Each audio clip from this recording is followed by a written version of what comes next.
Olá, pessoal. Hoje vamos trabalhar a TBL, Aprendizagem Baseada em Equipes. Esse trabalho foi realizado em equipe composta por Anderson, José Marcos e Silmar. Bom, o que é TBL? A Team-Based Learning, também denominada como aprendizagem baseada em equipes ou aprendizagem baseada em times, é uma metodologia ativa de ensino baseada no aprendizado coletivo, desenvolvendo um ambiente cooperativo. Tem suas raízes na década de 70, com Larry McKenzie, da Universidade de Oklahoma, nos Estados Unidos. Ela pode ser aplicada desde a educação básica até a pós-graduação e cabe muito bem sua utilização no curso de Ciências Contábeis. Os alunos ganham um papel fundamental onde são responsáveis pelo seu desenvolvimento. O professor passa a ter um papel de mediador e gestor dos grupos, e essa metodologia ela ajuda no desenvolvimento da colaboração, do pensamento crítico, da proatividade e do trabalho em equipe. Existem aspectos que são fundamentais para o sucesso dessa metodologia. Por exemplo, os grupos devem ser formados de maneira adequada, de modo que sua formação não deve ser baseada em relações de amizade. Deve ocorrer uma boa distribuição de talentos, os grupos devem ser formados de 5 a 7 participantes e os grupos de preferência devem ser permanentes, evitando uma rotatividade entre os grupos. Os alunos são responsáveis pelo progresso, tanto individual como também coletivo. As atividades aplicadas pelos professores devem sempre buscar a promoção da interação nos grupos e o feedback deve ser constante. Essa metodologia ela possibilita vários benefícios, dentre os quais podemos destacar o desenvolvimento em alto nível de habilidades cognitivas, o desenvolvimento de habilidades socioemocionais e interpessoais, a formação de um corpo docente entusiasmado e a redução de desigualdade entre os alunos. A metodologia TBL ela é basicamente composta por 3 etapas. A primeira etapa, que é a preparação, ela é uma etapa pré-classe, onde é aplicado o conceito de sala de aula invertido, no qual o professor é responsável pela orientação do conhecimento para o aluno, de forma que ele vai indicar conteúdos para que os alunos possam trabalhar na pré-classe e possam se qualificar. Por exemplo, por meio de indicação de artigos para leitura, videoaulas gravadas, indicação de filmes, experimentos, podcasts, uma infinidade de ferramentas aí, né, para essa preparação do aluno. A segunda etapa, ela já é uma etapa que ocorre na classe e ela busca a garantia do preparo, ou seja, os alunos serão testados individualmente e depois desse teste ele é aplicado em equipe, no qual a equipe vai poder discutir sobre as respostas e buscar aquela que a equipe acha melhor, e logo na sequência ela já terá acesso ao gabarito, de modo que, caso ela não concorde com alguma resposta, ela pode solicitar uma apelação junto ao professor. E o professor tem papel fundamental na questão do feedback para os alunos. A terceira etapa, ela também é uma etapa que ocorre na classe e também é baseado na reunião dos grupos, de modo que os estudantes podem aplicar os conhecimentos para resolver problemas presentes na vida cotidiana. Essa etapa, o professor deve conduzir as atividades seguindo basicamente 4 conceitos, que são: os problemas propostos devem envolver situações reais e contextualizadas que possam acontecer no cotidiano, cada equipe deve receber o mesmo problema, as respostas dos grupos devem ser curtas e fáceis, buscando sempre o entendimento das outras equipes, e as respostas devem ser apresentadas simultaneamente, a fim de inibir que os grupos sejam influenciados pela argumentação das outras equipes. Bom, agora o Anderson e o José Marcos farão uma aplicação dessas etapas na área de contabilidade.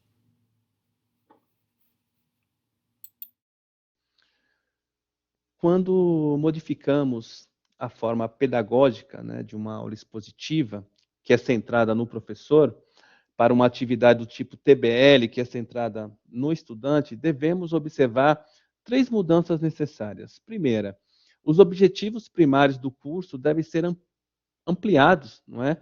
passando de uma tentativa de trabalhar apenas conceitos-chave para objetivos que incluam compreensão sobre como estes conceitos devem ser aplicados, né, em situações ou problemas reais.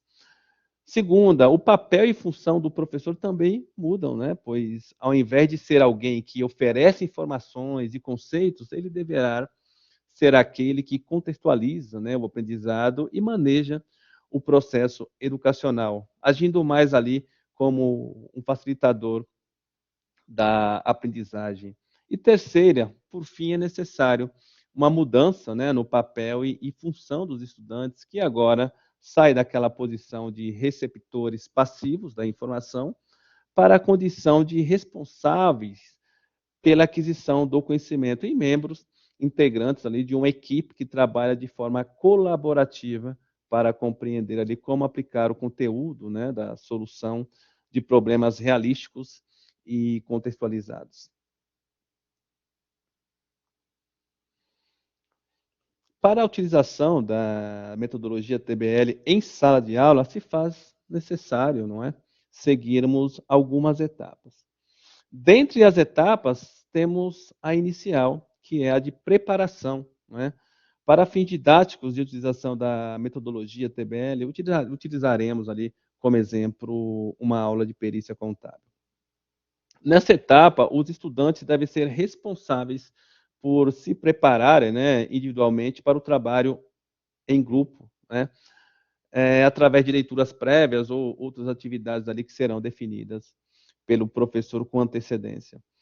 Essa etapa de preparação da atividade individual pré-classe, né, é uma etapa bem crítica, né, se os alunos ali individualmente não completarem ali as tarefas da referida, eles não serão capazes de contribuir, não é, para o desempenho de sua equipe. De forma hipotética, para fins didáticos, de preparo ali dos estudantes, será indicado um artigo, né, perícia contábil, o caso da compra financiada de apartamento em construção na cidade de São Paulo. O objetivo que se espera de aprendizagem, né, é o de permitir que os alunos identifiquem e entendam, né, o contexto, né, de ocorrência de um processo civil, em especial nos momentos em que a perícia contábil é deferida, né, e usada ali pelo magistrado, e também entender a diferença do papel do assistente técnico pericial contratado ali pelas partes e o perito nomeado pelo juízo.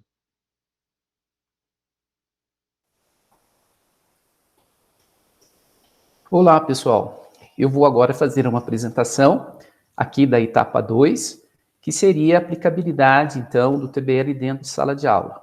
Na etapa anterior, foi proposto, então, para os alunos, né, um texto, que no nosso caso aqui foi um texto de perícia, para que eles pudessem, então, fazer uma leitura antes de poder vir para a sala de aula.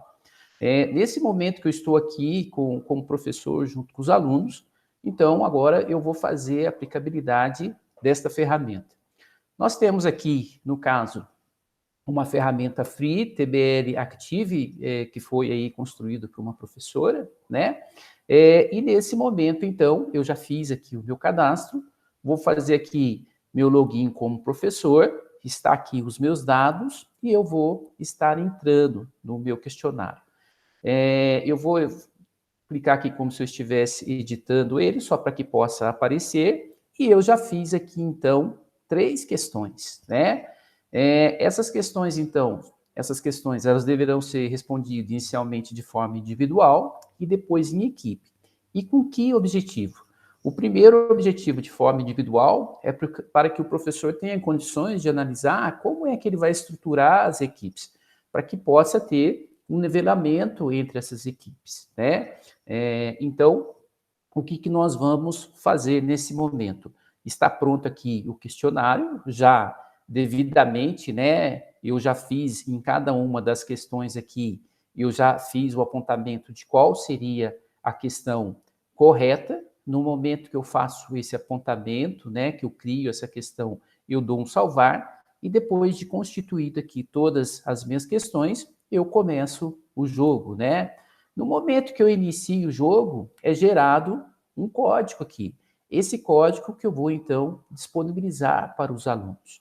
Eu faço aqui a cópia dele, né? No caso, envio para os alunos, e os alunos, então, agora, aqui, eles vão fazer o seu login de estudante, vai fazer aqui a inserção do código que eu passei, e eles vão estar entrando, então, neste momento. Aqui faz a solicitação de uma identificação de cada um dos alunos, seja pelo RA dele, pelo CPF, RG, da forma como queira. Eu vou colocar aqui o número 1 e vou dizer que este aluno, então, estou aqui agora na perspectiva do aluno, vou dizer, então, que este aluno é o João. No momento que ele entra, aparecem, então, as questões para ele. E veja que interessante. Então, eu fiz lá, não aparece questão, as questões são as questões A, B, C e D, né? Mas ele tem aqui ao lado este painelzinho, aonde ele deverá atribuir, na verdade, da forma como ele entendeu, um peso para cada uma dessas questões. Então, ou seja, digamos que na primeira alternativa, ele tem um pouco de dúvida, ele não tem plena convicção. Então, o que ele vai fazer? Ele vai atribuir o peso 1. O fato de nós termos 4 questões, a totalidade aqui, a somatória, né, desses pesos deve ser igual a 4 também. Então, o que ele vai fazer? Digamos que nesse momento, na hora que ele vai para a alternativa B, ele tem quase convicção, então, que esta seja a alternativa correta, mas ainda tem uma certa dúvida. 2, então tem 3 pontos aqui. E enquanto que a D, no caso, na C, ele tem certeza que não permanece 0, e aqui ele dá mais um pontinho. Maravilha. Ele deu um salvar aqui e vai para as próximas alternativas. E assim de forma sucessiva. Importante é que posteriormente, né, vou dar todas as 4 aqui, ó, olha só, e por fim também, essa aqui eu vou dar 4 também, e dou um salvar.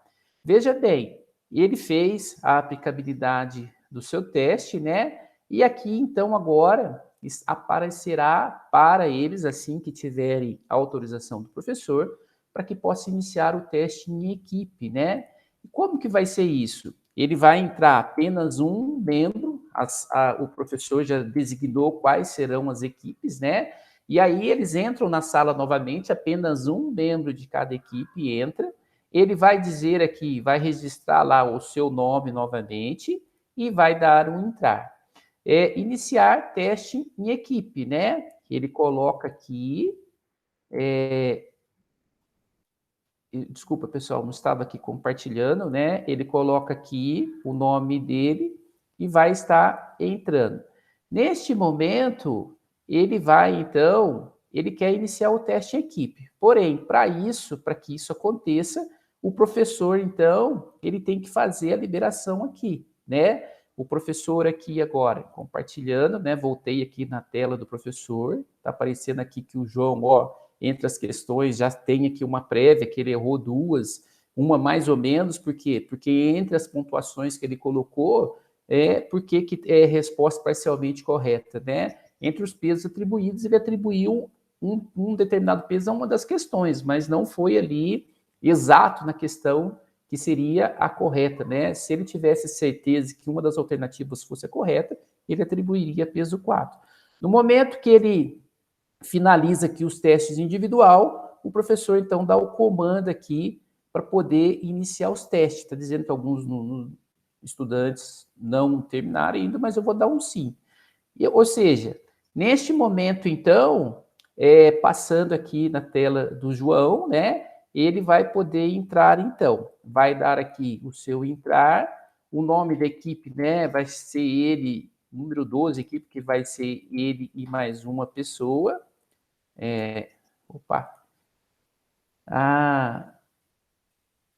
E nesse caso aqui, ele não está me permitindo. Por quê? Porque eu estou fazendo aqui um exemplo prático, né, rápido, mas está dizendo que está precisando de ter mais membros. Ou seja, não há problema nesse sentido, né? Eles iriam responder as mesmas questões, porém em conjunto. Ao finalizar tudo isso, no caso, né, digamos lá que o professor, no momento que ele tem a convicção de que todos já responderam, que ele já vai observando aqui, ele vai finalizar os testes e vai aparecer para ele a possibilidade de gerar 2 relatórios, de notas por alunos e também um relatório gerencial, para que ele possa, então, identificar aonde, obviamente, estão ali as falhas dos alunos e também vai dar a pontuação, né? Eu havia feito anteriormente já uma simulação aqui com 4 alunos, né? Aonde nós temos aqui, então, os relatórios que são gerados, né? Primeiramente que nós temos um relatório gerencial, a equipe primeira aqui que eu chamei de 12, né? Foi o João e Maria, e a equipe número 2 aqui, a próxima equipe chamei de 34, que foi Júlia e Pedro, composta aqui por Júlia e Pedro. E aqui me aparece uma análise, né? De como é que foi, no caso, o Pedro aqui, né? Ele teve ali quase uma probabilidade de acerto, né? Porque ele 25%, porque ele, dentre as alternativas, ele pôs um determinado peso, enquanto que erro aqui está 50%. E assim aparece de cada um destes alunos, então. Aqui está aparecendo o relatório do Pedro, para que eu possa, então, fazer aqui esta análise, né, agora neste momento, né, a aplicação individual e aplicação em equipe também, para que eu tenha condições de fazer esta análise. E depois, aqui também no segundo relatório, vai me aparecer a nota de cada um deles, né, qual deveria ser a resposta, o que responderam, e aqui a pontuação final. Enfim, é uma ferramenta bem interessante, né? Que vale a pena ser testada pelos colegas, aplicada em sala, porque nessa questão aqui do TBL ela é bem interessante. É isto. Agradeço por hora. Muito obrigado. Bom, após o cumprimento ali das etapas 1, né, de preparação e 2, garantia de preparo, adentramos então na etapa 3, não é? Que é a aplicação de conceitos na classe, né? É uma etapa fundamental que ocorre na classe, onde o professor deve proporcionar aos estudantes reunidos em suas equipes a oportunidade ali de aplicar conhecimentos para resolver questões apresentadas na forma de cenário, problemas relevantes e presentes na prática profissional diária. Os estudantes devem ser desafiados, né, a fazerem interpretação, inferências, análises ou mesmo síntese. Para avaliar ali a qualidade dessas respostas, né, podem ser utilizadas por parte do professor questões no formato de testes de múltipla escolha, verdadeiro ou falso, ou questões mesmo abertas, curtas, né?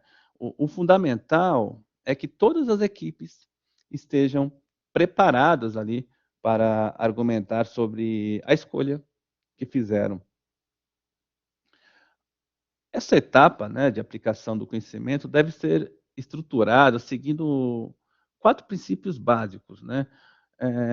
Primeiro, o problema significativo, né? Então, os estudantes resolvem problemas reais, né? Contendo situações contextualizadas ali, com as quais tem grande chance de se depararem ali quando forem para os cenários de prática, né, do curso. O mesmo problema, né? Cada equipe deve receber o mesmo problema e ao mesmo tempo para estimular ali o futuro debate. Escolha específica, então cada equipe deve buscar uma resposta curta, né, e facilmente visível para as outras equipes. E relatos simultâneos, né? Ideal que as respostas sejam mostradas de forma simultânea, de modo a inibir que alguns grupos se manifestem a partir da argumentação de outras equipes. São esses pontos de princípios básicos deve ser observado a elaboração da aula TBL. Como, por exemplo, de questões, podemos utilizar, por exemplo, preenchimento das lacunas, né, no que diz respeito ao artigo ora disponibilizado para estudos. Podemos também utilizar perguntas curtas, né, para que seja, então, debatidas entre as equipes, como, por exemplo, com base no artigo estudado, qual foi a estrutura do laudo pericial utilizada pelo perito nomeado pelo juiz. Outras questões curtas, né, qual é o papel dos assistentes técnicos em um processo judicial. Bom, essa terceira etapa deve ser mais longa, né? E poderá ser repetida até que se contemple os objetivos de aprendizagem, né? De acordo ali com o planejamento realizado pelo professor. E o tempo disponível também para o curso, né? Conclui-se, assim, então, um módulo, ou podemos chamar também unidade educacional em TBL.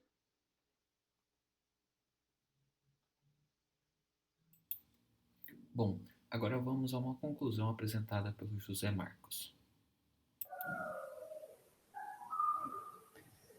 Como conclusão deste tema, então, dessa metodologia de TBL, podemos dizer que, embora todas as instituições, né, de ensino, não somente a superior, normalmente elas preparam os seus alunos a serem competitivos desde cedo. E a proposta da TBL, ela vem aí numa mão inversa, né? Aonde ela vem dizer que o aprendizado, ele se torna muito mais eficaz quando apresentado de forma colaborativa e não de forma competitiva. O aprendizado baseado em equipe é derivado de um único fator, ou seja, o alto nível de coesão que pode ser desenvolvido nos grupos de aprendizado entre os alunos. Sendo assim, nota-se que a TBL possui uma influência na formação do discente, contribuindo no desenvolvimento de habilidades, tanto pessoais quanto profissionais, além de fomentar o senso crítico e capacidade argumentativa dos envolvidos. O trabalho em equipe, ele gera conflitos que necessitam de mediação dos envolvidos, ou seja, dos docentes. É neste espaço que surge um ambiente que possibilitará aos participantes o desenvolvimento de habilidades argumentativas e de liderança. Essa metodologia, inclusive, ela será tema de pesquisa do nosso artigo, aonde nós temos como objetivo de fazer a identificação da utilização desta ferramenta dentro do curso de Ciências Contábeis. Muito obrigado.